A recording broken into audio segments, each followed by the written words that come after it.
नमस्कार, जनतंत्र टीवी देख रहे हैं आप। आपके साथ मैं हूं संतोष कंगवार। बुलेटिन की शुरुआत करेंगे। दिल्ली दौरे पर सीएम तीरथ सिंह रावत ने आज उपराष्ट्रपति वेंकैया नायडू से शिष्टाचार मुलाकात की है, जहां इस दौरान उपराष्ट्रपति को शॉल और केदारनाथ मंदिर की प्रतिकृति को भेंट किया। आपको बता दें कि कई केंद्रीय मंत्रियों से भी सीएम तीरथ सिंह रावत ने मुलाकात की।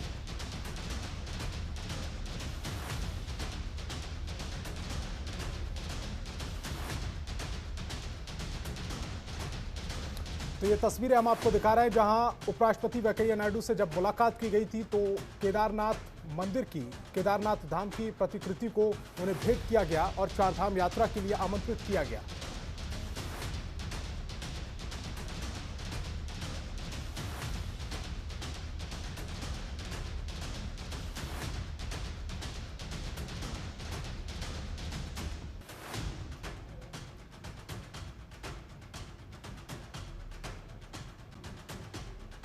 तो सीएम रावत ने उपराष्ट्रपति वेंकैया नायडू से शिष्टाचार मुलाकात की है और इस दौरान उन्होंने शॉल और केदार मंदिर की प्रतिकृति को भेंट किया। मुख्यमंत्री तीरथ सिंह रावत ने नई दिल्ली में केंद्रीय मंत्री नरेंद्र सिंह तोमर से मुलाकात की, जहां मुख्यमंत्री ने राष्ट्रीय सहकारी विकास निगम की ओर से सहायता और कृषि एवं किसान कल्याण मंत्रालय द्वारा अनुदानित राज्य समय की सहकारी विकास परियोजना 20% से बढ़ाकर 40% करने का अनुरोध किया। मुख्यमंत्री ने कहा कि राज्य सरकार की ओर से उत्तराखंड को ऑर्गेनिक स्टेट बनाने के लिए गंभीरता से प्रयास किए जा रहे हैं। परंपरागत कृषि विकास योजना के अंतर्गत राज्य में 10,000 जैविक क्लस्टरों की अनुमति दी गई है। पहले चरण में आवंटित 3,900 क्लस्टरों के जैविक कृषि संबंधित काम पूरे कर लिए गए हैं, जिससे करीब 78,000 हेक्टेयर कृषि भूमि को जैविक के लिए लाया गया है। इसके साथ ही केंद्रीय मंत्री नरेंद्र सिंह तोमर ने मुख्यमंत्री को अपने मंत्रालय की ओर से हर संभव सहयोग देने का आश्वासन दिया है।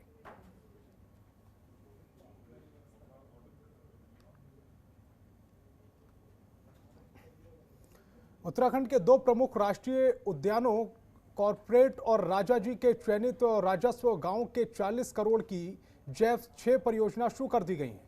जलागम एवं सिंचाई मंत्री सतपाल महाराज के जलागम प्रबंधन निदेशालय परियोजना का शुभारंभ किया। मंत्री सतपाल महाराज ने बताया कि इस परियोजना के माध्यम से चयनित राजस्व ग्रामों में जल संरक्षण, संवर्धन और कृषि जैव विविधता संबंधित कामों के अलावा स्थानीय स्तर पर रोजगार सृजन संबंधित काम किए जाएंगे, जिससे ग्राम वासियों को लाभ होगा।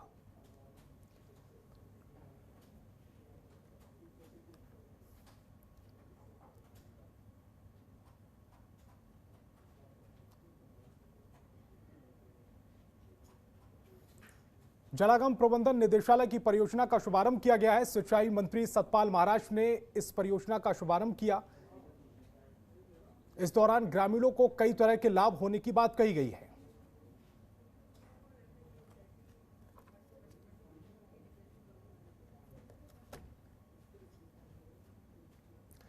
उत्तराखंड सरकार ने चारधाम यात्रा शुरू करने की घोषणा कर दी थी, लेकिन देर रात होते होते सरकार अपने फैसले पर ही पलट गई।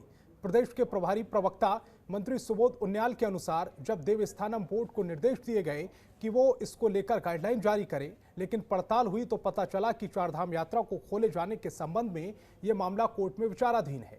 इस मामले में 16 जून को प्रदेश सरकार को कोर्ट में चारधाम यात्रा पर अपना पक्ष रखना है। इसके बाद ही सरकार चारधाम यात्रा के संबंध में निर्णय लेगी।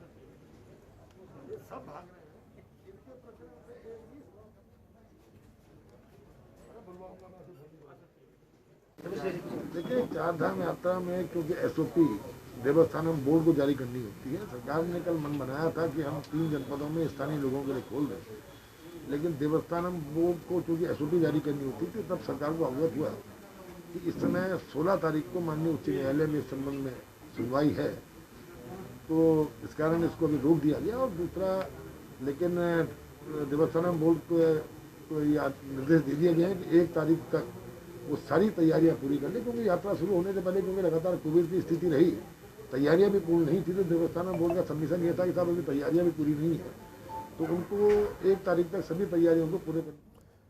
कैबिनेट मंत्री यशपाल आर्य ने बाजपुर विधानसभा और काशीपुर के कुंडेश्वरी क्षेत्र के लोगों को 8 करोड़ की सड़कों की सौगात दी है। कैबिनेट मंत्री ने काशीपुर के कुंडेश्वरी क्षेत्र में 8 करोड़ की सड़कों का शिलान्यास और लोकार्पण किया।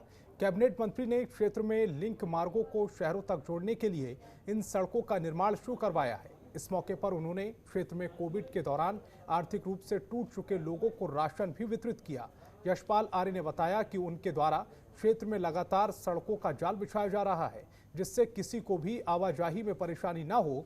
इससे पहले भी कैबिनेट मंत्री ने क्षेत्र में करोड़ों की सड़कों की सौगात देते हुए खस्ता हाल हुई सड़कों का सही कराया था।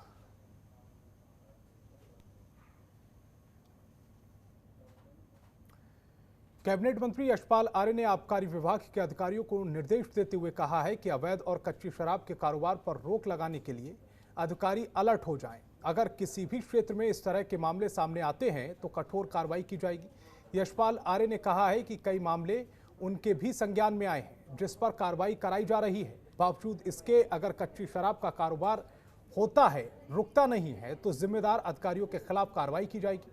उन्होंने कहा कि कच्ची शराब पर रोक लगाने के लिए पहले से भी सख्त निर्देश दिए गए हैं, जिस पर विभाग और पुलिस को भी निगरानी रखने की जरूरत है। वहीं उन्होंने कहा कि परिवहन विभाग के कर्मचारियों की तरफ से वेतन को लेकर लगातार मांग की जा रही है, जिसके लिए मुख्यमंत्री से बात की गई है।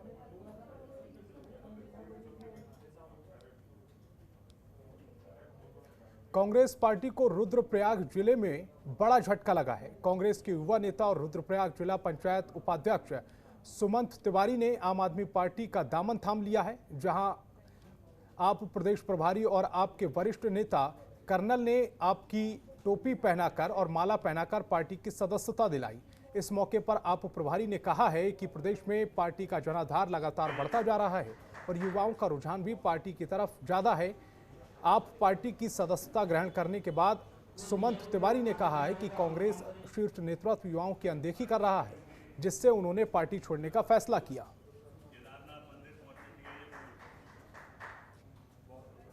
देखिए, मेरा ये मानना है कि हमने शुरू से ये कहा है कि अच्छे लोग सभी जगह पर हैं, कांग्रेस में भी हैं, बीजेपी में भी हैं। हमारा हमेशा से एक फॉर्मूला रहा है कि हम सामाजिक लोगों को भी ज्वाइन कराते हैं, पॉलिटिकल लोगों को भी ज्वाइन कराते हैं और चाहते हैं कि उत्तराखंड के नवनिर्माण की जो प्रक्रिया है उसमें सभी लोग भागीदार बने, सभी लोग हिस्सा लें। लेकिन हमारा ये मानना है कि हम CCC का फॉर्मूला हमेशा रखेंगे। कोई भी करप्ट, कम्युनल या क्रिमिनल व्यक्ति आम आदमी पार्टी का हिस्सा नहीं होगा। ये आज भी तय है और ये हमेशा से रहेगा। कांग्रेस में मेरा लगभग 20 साल उसका छात्र जीवन से लेकर अनुशाही से लेकर AICC मेंबर तक में रहा, जिला अध्यक्ष भी रहा, पूर्व प्रदेश का महासचिव भी यूथ कांग्रेस का रहा। परंतु इतना संघर्ष और इतना वो करने के बाद मुझे लगा या और लोग भी जो हमारे साथी युवा साथी हैं, जो मेहनत, परिश्रम और संघर्ष करते हैं, उन्हें दरकिनार किया जाता है। उनकी कहीं पे कोई सुनने वाला नहीं है। तो जब सुनने वाला नहीं होता, कार्य आप करोगे, परिश्रम आप करोगे, तो आदमी हरास होता है, उसका मन टूटता है। तो जिस पार्टी को हम उभारने का काम कर रहे हैं, उस पार्टी में आपकी कदर न हो तो उस पार्टी में रह के कोई फायदा नहीं।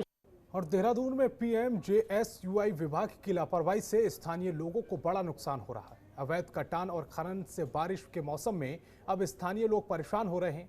विभाग की लापरवाही से इलाके के कई घरों में बारिश का पानी और मलबा घुस रहा है, वहीं खेती को भी नुकसान हो रहा है। वहीं विभाग की लापरवाही से हुए नुकसान की भरपाई के लिए कैबिनेट मंत्री गणेश जोशी ने पीड़ितों को 11,000 रुपए चेक तो बांटे हैं। हालांकि ये रकम नुकसान की भरपाई के लिए नाकाफी है। आपको बता दें कि PMJSUI की लापरवाही और मनमानी की खबरें जनतंत्र टीवी कई बार दिखा चुका है, लेकिन इसके बावजूद विभाग के कान पर जूं तक नहीं रेंगती।